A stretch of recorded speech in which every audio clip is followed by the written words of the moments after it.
Good morning. My name is Tom. I come to you from northern Maine. I have two reasons why you should subscribe to this channel.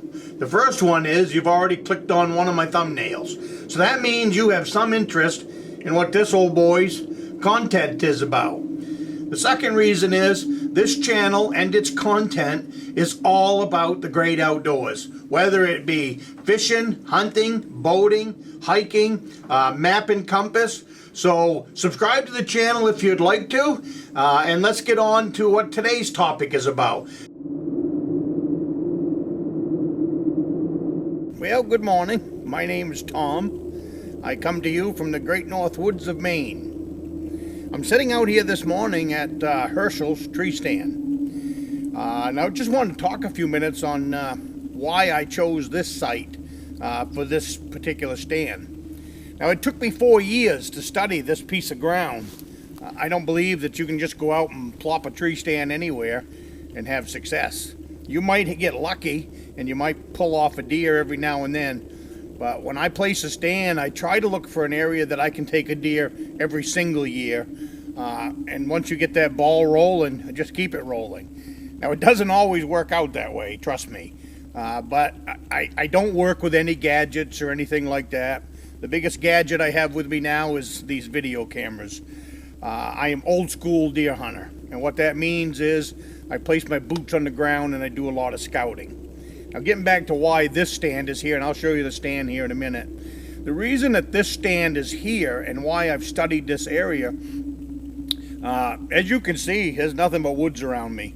My longest shot here will be 30 yards, maybe 40 at the most.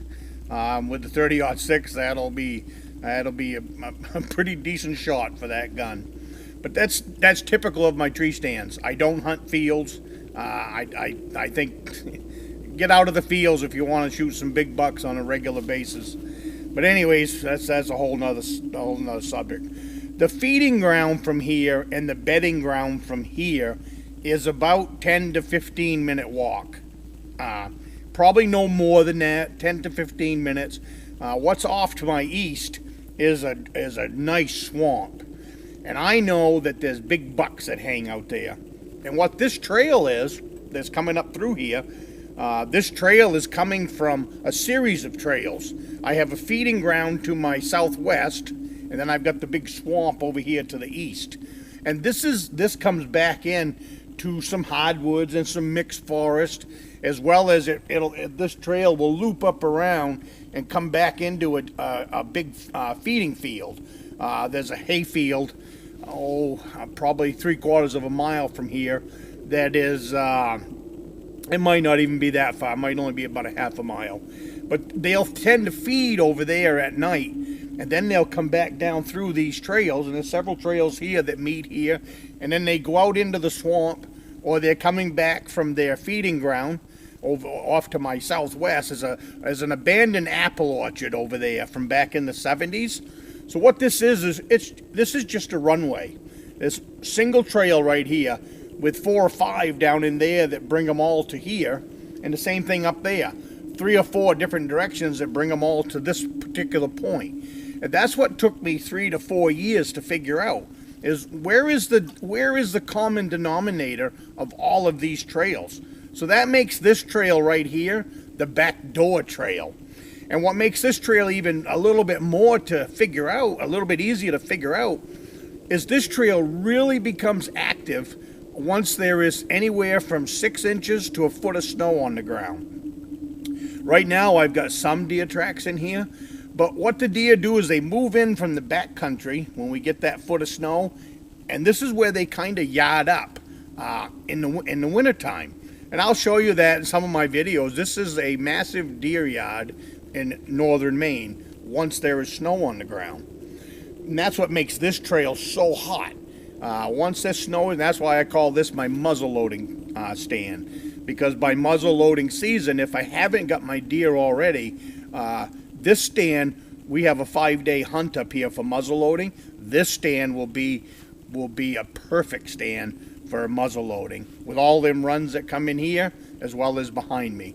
So hopefully I didn't run on too long there, but I just wanted to explain how I chose this site for this area.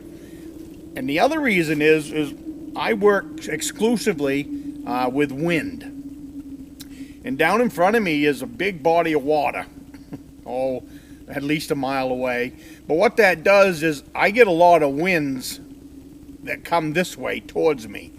So any of my stands that are not in the right wind area just won't work. But with this one being so far back and my run is in front of me, my scent will travel this way behind me. And I will not sit in this stand unless the wind is out of the south. Southwest would be perfect. Southwest would be perfect if the wind was coming towards me. My scent would blow off in here and wouldn't affect any of my hunt. Why is that important? That's important because I'm at the cabin. Now, they're bathing at the cabin. We don't have a bathtub and we don't have a shower. I do in the summertime. I have a shower. But come wintertime and come snow on the ground, it's pretty cold to go outdoors and take yourself a shower, as well as pipelines and all that would be frozen. So what we do up here is we take sponge baths. You're never going to get as clean as you do at home with a nice hot shower. So working with the wind is paramount for this kind of hunting. And it would, and in my opinion, it should be for you too. Stay away from the cover scents. You're never going to trick a buck's nose. I don't care what the experts tell you. Learn to hunt by the wind, and then you know your scent. That's your scent control, working with the wind. Get your scent out of here. The deer won't mind. And not only that, your big buck that's coming through, 9 times out of 10 during the rut, his nose is going to be on the ground and trucking right along. So you could get in front of him with a bus and honk a horn, and you're not going to discourage him from finding his girlfriend. So I hope all that makes sense to you. Now I'm going to get on to this. Get on to my tree stand. I'll give you a look here at what Herschel's stand looks like. It's a steel stand. It's the only steel stand I have. All my stands I make from wood. I find the steel ones to be too noisy.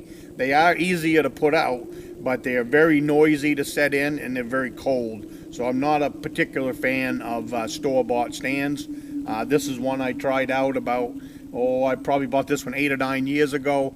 Like I said, it's not my favorite stand to set in, but it is in a good location, and it was easy to get out here.